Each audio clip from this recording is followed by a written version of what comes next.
इस वीडियो में हम लोग डिस्कस करेंगे गवर्नमेंट बजट समरी पार्ट 2। आइए स्टार्ट करते हैं। इससे पहले मैं पहला वीडियो अपलोड कर चुका हूं गवर्नमेंट बजट की समरी का पार्ट 1, आप उसको भी देख सकते हैं। चलिए शुरू करते हैं पार्ट 2 को। सबसे पहले हमें देखना है इसमें types of budget. Budget 3 types का है। एक होता है आपका बैलेंस बजट। बैलेंस बजट वो बजट होता है जहां पर टोटल रेवेन्यू या टोटल रिसीट आपकी बराबर होती है टोटल एक्सपेंडिचर के। मींस जितना पैसा आपने एस्टिमेट किया मिलेगा उतना ही आपका एस्टिमेटेड एक्सपेंडिचर है। इसे ऐसे बोल सकते हैं where budget receipts equal to budget expenditure या budget revenue equal to budget expenditure. Second होता है आपका सरप्लस बजट। सरप्लस बजट है फायदे का बजट जिसमें टोटल रिसीट या टोटल रेवेन्यू ज्यादा होगा टोटल एक्सपेंडिचर से, या फिर ऐसे बोल सकते हैं वेयर बजट रिसीट या budget revenue greater than budget expenditure. और थर्ड है आपका deficit budget, where total receipt या total revenue less than total expenditure या फिर budget receipt less than budget expenditure. तो बहुत ही सिंपल है तीनों। बैलेंस बजट क्या है? जहां पे बजट रिसीट और बजट एक्सपेंडिचर बराबर है या टोटल रिसीट टोटल एक्सपेंडिचर बराबर है। सरप्लस बजट जहां पे टोटल रिसीट ज्यादा है टोटल एक्सपेंडिचर कम है। और डेफिसिट बजट जहां पे टोटल रिसीट कम है टोटल एक्सपेंडिचर ज्यादा है। तो ये होगा आपके टाइप्स ऑफ बजट। अब आइए बजट डेफिसिट से 3 तरह के पॉइंट निकलते हैं। जो डेफिसिट बजट होता है या बजट डेफिसिट ये 3 प्रकार की होती है। तो बजट डेफिसिट में 3 बड़ी इंपॉर्टेंट है। पहली है रेवेन्यू डेफिसिट, दूसरी फिस्कल डेफिसिट, तीसरी प्राइमरी डेफिसिट।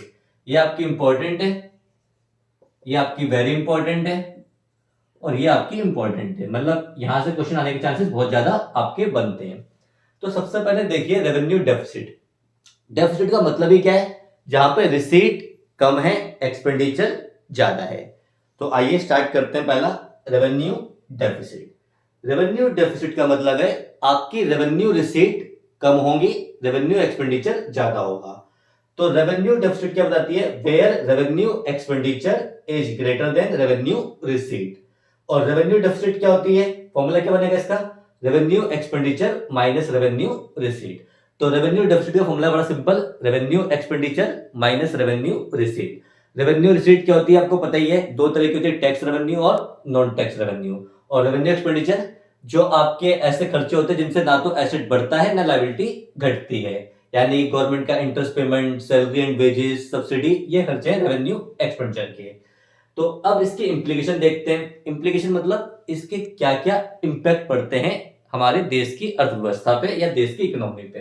पहला देखिए, it show inability of the government to meet its regular expenses. जो रेवेन्यू डेफिसिट होती है वो बताती है कि गवर्नमेंट के पास इतना भी पैसा नहीं है कि वो अपने रेगुलर एक्सपेंसेस जो इंटरेस्ट पेमेंट है या सैलरी एंड वेजेस है या जो भी सब्सिडी वगैरह उसे अच्छे से पूरा कर पाए, क्योंकि गवर्नमेंट पैसा ही इतना नहीं है, रेवेन्यू रिसीट ही इतनी नहीं है। Second, dissaving. अब वो खर्चे पूरे कहां से होंगे जब घाटा हो रहा है? तो मतलब रिसीट कम है एक्सपेंडिचर ज्यादा है। तो उस केस में गवर्नमेंट क्या करेगी? जो पास्ट सेविंग होती हैं या दूसरे सेक्टर की सेविंग्स होती हैं उसको यूज करना स्टार्ट करेगी, जिसे बोलते हैं डिस सेविंग। तीसरा है फंड्स रेज थ्रू बोरोइंग। अब मान लीजिए सेविंग्स भी कम पड़ गई या सेविंग्स भी नहीं है, तो उस केस में गवर्नमेंट पैसा कहां से लाएगी? उधार लेगी, यानी फंड रेज करेगी थ्रू बोरोइंग। और जब गवर्नमेंट बोरोइंग लेगी तो इससे क्या होगा? गवर्नमेंट की लायबिलिटी बढ़ेगी, और जब लायबिलिटी बढ़ेगी तो उस पर इंटरेस्ट भी पे करना पड़ेगा, तो इंटरेस्ट से रेवेन्यू एक्सपेंडिचर और बढ़ जाएगा। और जब गवर्नमेंट ज्यादा ही बोरिंग ले लेगी तो गवर्नमेंट की क्रेडिट वर्थनेस कम हो जाएगी, क्रेडिट वर्थनेस कम हो जाएगी। Fourth, compelled for disinvestment. और अगर मान लीजिए गवर्नमेंट को पैसा उधार भी ना मिले, दिक्कत हो जाए, तो गवर्नमेंट मजबूर हो जाएगी अपने एसेट को बेचने के लिए। मतलब गवर्नमेंट को मजबूरी में अपनी सरकारी कंपनियों की जो इक्विटी शेयर होते हैं उनको सेल करना पड़ सकता है, यानी मजबूर हो सकती है, कंपेल्ड फॉर डिसइन्वेस्टमेंट। अब इसके मेजरमेंट क्या है रिड्यूस रेवेन्यू डेफिसिट के? किस तरीके से घाटे को दूर कर सकते हैं? तो बहुत ही सिंपल तरीका है। कोई बच्चा अगर फेल होता है मान लीजिए, तो उसके पास होने के 2 ही तरीके हो सकते हैं, या तो अच्छे से पढ़ ले या नकल कर ले। तो यहां पे वही वाली बात है, पहला रिड्यूस एक्सपेंडिचर, गवर्नमेंट अपने खर्चों को कम कर ले, या दूसरा इंक्रीज रेवेन्यू, सरकार अपने रेवेन्यू को बढ़ा दे। मतलब बहुत ही सिंपल तरीका, या तो खर्चों को कम कर लो तो घाटा दूर हो जाएगा, या अपनी आमदनी को, इनकम को बढ़ा लो। तो इस तरीके से आप ये कर सकते हैं रेवेन्यू डेफिसिट को दूर। आई होप आपको समझ में आया होगा। आइए आगे बढ़ते हैं। दूसरा है फिस्कल डेफिसिट। फिस्कल डेफिसिट क्या होता है? Where total expenditure greater than total receipt, जहां पे आपका टोटल एक्सपेंडिचर ज्यादा है टोटल रिसीट से। तो टोटल एक्सपेंडिचर क्या होता है? और टोटल रिसीट में बोरोइंग को शामिल नहीं करना, एक्सक्लूडिंग बोरोइंग्स। टोटल एक्सपेंडिचर मतलब है revenue expenditure plus capital expenditure. Total receipt means revenue receipt plus capital receipt, और बोरोइंग कैपिटल रिसीट ही होती है, तो बोरोइंग में कैपिटल रिसीट में बोरोइंग को शामिल नहीं करना है। तो बड़ा ही सिंपल फॉर्मूला है, total expenditure minus total receipt exclude borrowing. और यहां से क्रक्स मिल गया हमारे को, in short fiscal deficit equal to borrowing. तो जो आपको बोरोइंग्स होती है, जितना सरकार की बोरोइंग होती है, वो बेसिकली किसके बराबर होती है? फिस्कल डेफिसिट के बराबर होती है। Basically fiscal deficit show borrowing requirement of the government. तो अगर क्वेश्चन में आपको बोरोइंग गिवन है तो इसका मतलब है आपको ज्यादा कैलकुलेट करने की लोड नहीं है, फिस्कल डेफिसिट बोरोइंग के बराबर ही आपकी होगी। अब आइए इसकी इंप्लीकेशन देखिए। पहली डेट ट्रैप। देखिए मैंने अभी बताया कि फिस्कल डेफिसिट मेनली क्या बताती है? Borrowing requirement of the government. और जब गवर्नमेंट उधार लेती है तो उससे केवल प्रिंसिपल के लिए नहीं लेती उधार कि प्रिंसिपल चुकाना है, वो उसके ऊपर इंटरेस्ट पेमेंट इन्वॉल्व होती है, उस इंटरेस्ट के लिए उधार लेना पड़ता है। फिर ऐसे जब गवर्नमेंट उधार पे उधार लेती जाएगी, पहले इंटरेस्ट के लिए, फिर पेमेंट के लिए, फिर अगली बार इंटरेस्ट के लिए, फिर अगली बार पेमेंट के लिए, तो इस तरीके से गवर्नमेंट कर्ज के जाल में फंसती जाएगी। इसी को बोलते हैं डेट ट्रैप। मतलब ये कभी कम ही नहीं होगा।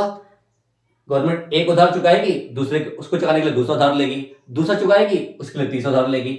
तो इससे कंट्री जो है आपकी इकोनॉमी डेट ट्रैप में फंस जाती है, यानी कर्ज के जाल में फंस जाती है। Second, inflation. मेनली गवर्नमेंट बोरो करती है आरबीआई से, हमारा सेंट्रल बैंक। आरबीआई क्या करेगा? नए नोट इश्यू करेगा। मार्केट में जब नए नोट इश्यू आएंगे तो मनी की सप्लाई बढ़ जाएगी, और जब मनी की सप्लाई बढ़ेगी उस केस में लोगों का पैसा पहुंचेगा। जब लोगों का पैसा आएगा तो लोगों के एक्सपेंडिचर बढ़ेंगे, लोगों की डिमांड बढ़ेगी, जिससे क्या होगा?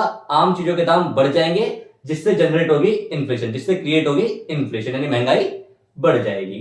तीसरा, फॉरेन डिपेंडेंस। गवर्नमेंट हो सकता है वर्ल्ड बैंक से या फॉरेन कंट्री से उधार मांगे, उस केस में फॉरेन डिपेंडेंस भी हमारे देश के ऊपर बढ़ सकती है। और चौथा, हैम्पर द फ्यूचर ग्रोथ। जब गवर्नमेंट में पैसा ही नहीं है, कर्जा ले लेके काम हो रहा है, तो फ्यूचर की ग्रोथ के लिए क्या ही कुछ होगा? तो बड़ा ही सिंपल पॉइंट है, हैम्पर द फ्यूचर ग्रोथ। उल्टा जब गवर्नमेंट ज्यादा कर्जा लेगी तो फ्यूचर जनरेशन पे कर्जे का बर्डन और बढ़ जाएगा। Sources of financing fiscal deficit. इस घाटे को पूरा करने के सोर्स कहां से आते हैं?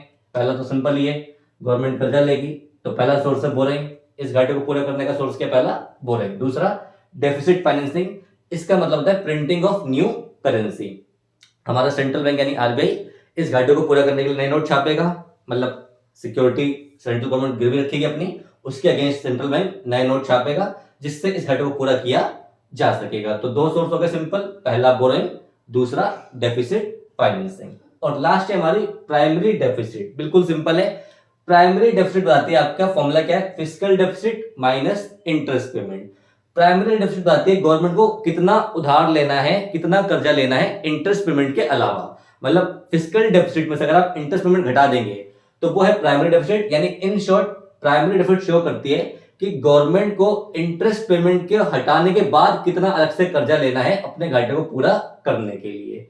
और इंप्लीकेशंस की सेम है as fiscal deficit. I hope आपको समझ में आएगा। अगर वीडियो अच्छी लगे तो please like, subscribe and share.